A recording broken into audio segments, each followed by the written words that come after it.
আচ্ছা ভেবে দেখুন তো, যে শহরটা 26শে জানুয়ারি সকালে তেরঙ্গা পতাকায় সেজে উঠেছিল, সেই শহরেরই একটা অন্ধকার গলি কিভাবে শ্মশান হয়ে গেল। 18 বছরের একটা ছেলে দেবাদিত্য মেদিনীপুর থেকে কলকাতায় এসেছিল শুধু দিদির বিয়েতে একটু সাহায্য করবে বলে, কিন্তু সেই ভরেছে যখন নিজের মাকে ফোন করে শেষবারের মতো বলছে, মা আর 5 মিনিট, তারপর সব শেষ। তখন কি আমরা কেউ জানতাম সিস্টেমের একটা তালা কিভাবে 21টা তাজা প্রাণ কেড়ে নেবে?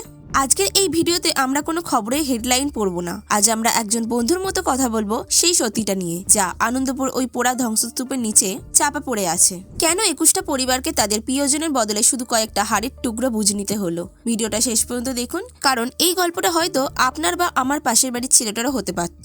শুনলে অবাক হবেন, আমাদের কলকাতার EM বাইপাসের পাশেই আনন্দপুরের নজিরাবাদ এলাকাটা আসলে একটা সংরক্ষিত জলাভূমি বা রামসার সাইট ছিল, কিন্তু সেই জলাভূমি বুঝিয়ে সেখানে উঠেছিল একের পর এক অবৈধ গোডাউন।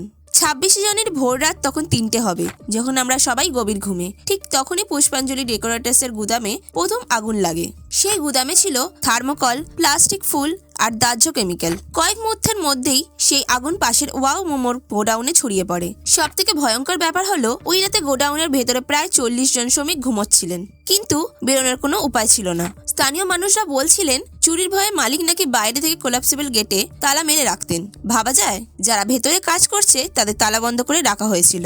এই অগ্নিকাণ্ডের সব থেকে হৃদয় বিদারক গল্পটা হলো 18 বছরের তরুণ দেবাদিত্য দিনদার। সামনেই তার উচ্চ মাধ্যমিক পরীক্ষা ছিল, কিন্তু পরিবারের অভাব মেটাতে সে মেদিনীপুর থেকে কলকাতায় এসেছিল কাজ করতে। দিদির বিয়েতে কিছু টাকা সাহায্য করবে, বা আমাকে একটু সুখে রাখবে, এই ছিল তার স্বপ্ন। সরস্বতী পুজোর দিন তার বাড়ি ফেরার কথা ছিল, কিন্তু বেশি উপার্জনের আশা সে থেকে গিয়েছিল।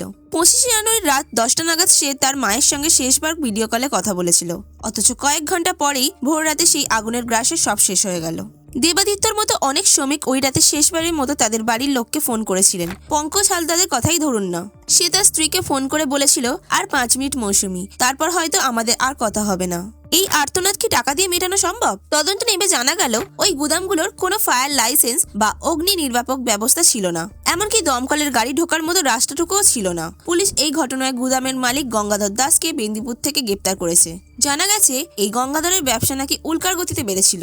আগে জেলার মধ্যে ছোটখাটো ডেকোরেটার্সে কাজ করলেও গত 15 বছরে সে বিশাল সম্পত্তির মালিক হয়ে যায়, জলাভূমি বুঝিয়ে এই মরণ ফাঁদগুলো তৈরি করে।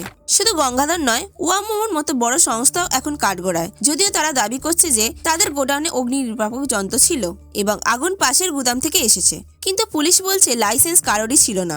21টা প্রাণ চলে যাওয়ার পর এখন একে অপরের ওপর দোষ চাপানোর পালা চলছে। ঘটনার পর আজ 4 দিন কেটে গেলেও আনন্দপুরের ওই ধ্বংসস্তূপ থেকে এখনো পোড়া মাংসের গন্ধ আসছে। পুলিশ নিশ্চিত করছে যে মৃতের সংখ্যা বেড়ে 21 জন হয়েছে, কিন্তু শরীরগুলো এতটাই পুড়ে গেছে যে হাড় আর করটি গুনে মৃতদেহ শনাক্ত করতে হচ্ছে। প্রশাসনের পক্ষ থেকে এখন DNA টেস্টের ব্যবস্থা করা হচ্ছে, যাতে পরিজনরা অন্তত তাদের ছেলের হাড়ের টুকরোগুলো চিনে নিতে পারে। রাজ্য সরকার মৃতদের পরিবারের জন্য 10 লক্ষ টাকা ক্ষতিপূরণ আর একজনকে সিভিক ভলেন্টিয়ারের চাকরি দেওয়ার কথা ঘোষণা করেছেন। ওয়ামোমো কোম্পানিও 10 লক্ষ টাকা এবং পরিবারের জন্য আজীবন বেতনের প্রতিশ্রুতি দিয়েছে। কিন্তু প্রশ্নটা এখানে, টাকা কি মানুষের প্রাণের বিকল্প হতে পারে? এই পুরো ট্র্যাজেডিটা আমাদের চোখে আঙুল দিয়ে দেখিয়ে দিচ্ছে যে সিস্টেমের গাফিলতি কিভাবে সাধারণ মানুষকে মৃত্যুর মুখে ঠেলে দেয়। জলাভূমি চুরির এই যে রাজনীতি, যেখানে প্রশাসনের নাকের ডগায় শত শত বেআইনি ঘরবাড়ি তৈরি হচ্ছে, তার দাম শেষ পর্যন্ত মেটাতে হচ্ছে এই দেবাদিত্যের মতো গরিব পরিবারগুলোকে। রাজনৈতিক দলগুলো এখন একে অপরকে গালি দিচ্ছে, পদত্যাগ চাইছে, কিন্তু কাজের কাজ কি কিছু হবে? এই শহর কি আবার একটা যদুগৃহ হয়ে ওঠার অপেক্ষায় থাকবে না তো? আজ দেবাদিত্যর মা বাবা যে চোখের জল ফেলছেন, তার দায় আমাদের সবার। আমরা যদি আজ সচেতন না হই, তবে কাল হয়তো আবারও কোনো নজিরাবাদ পূর্বে আবারও কোনো মা তার ছেলেকে হারাবে। আমাদের শুধু ক্ষতিপূরণ নয়, আমাদের দরকার নিরাপদ কর্মস্থল আর স্বচ্ছ প্রশাসন। দেবাদিত্যর স্বপ্নগুলো ছাই হয়ে গেলেও এই লড়াইটা যেন জারি থাকে। এই ছিল আজকের ভিডিওটি যদি ভালো লাগে তাহলে অবশ্যই একটি লাইক করে দেবেন, আর এই বিষয়ে আপনাদের কি মতামত তা অবশ্যই আমাদের কমেন্ট বক্সে জানাবেন। আর আমাদের চ্যানেলে যদি নতুন হয়ে থাকেন, চ্যানেলটিকে অবশ্যই সাবস্ক্রাইব করে দেবেন। ফিরে আসবো আবার নতুন কোনো ভিডিও নিয়ে। ততদিন ভালো থাকবেন, সচেতন থাকবেন, সুস্থ থাকবেন আর পরিবারের খেয়াল রাখবেন। ধন্যবাদ।